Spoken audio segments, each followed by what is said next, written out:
y'all for coming out. It is wild to think that just a few years ago, I was fighting in the halls of South Crenshaw High. And now I'm at Golden Angeles with my own apparel line. I got a lot of dope people to thank for helping me on this journey. My moms and Coach Baker especially. I love you. Y'all make a great tag team. Listen, I'm gonna keep this real and I'm gonna keep this short. Y'all know I'm not fully comfortable with this kind of attention, but a good friend reminded me, kind of rudely, that the spotlight ain't on me. It's on all of y'all.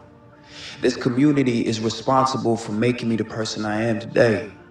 And that's why I don't want to wait till the NFL to give back. I'm doing it now.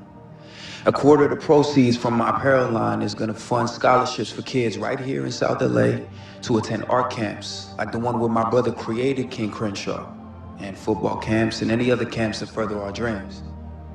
So thank y'all once again for coming out, and God bless.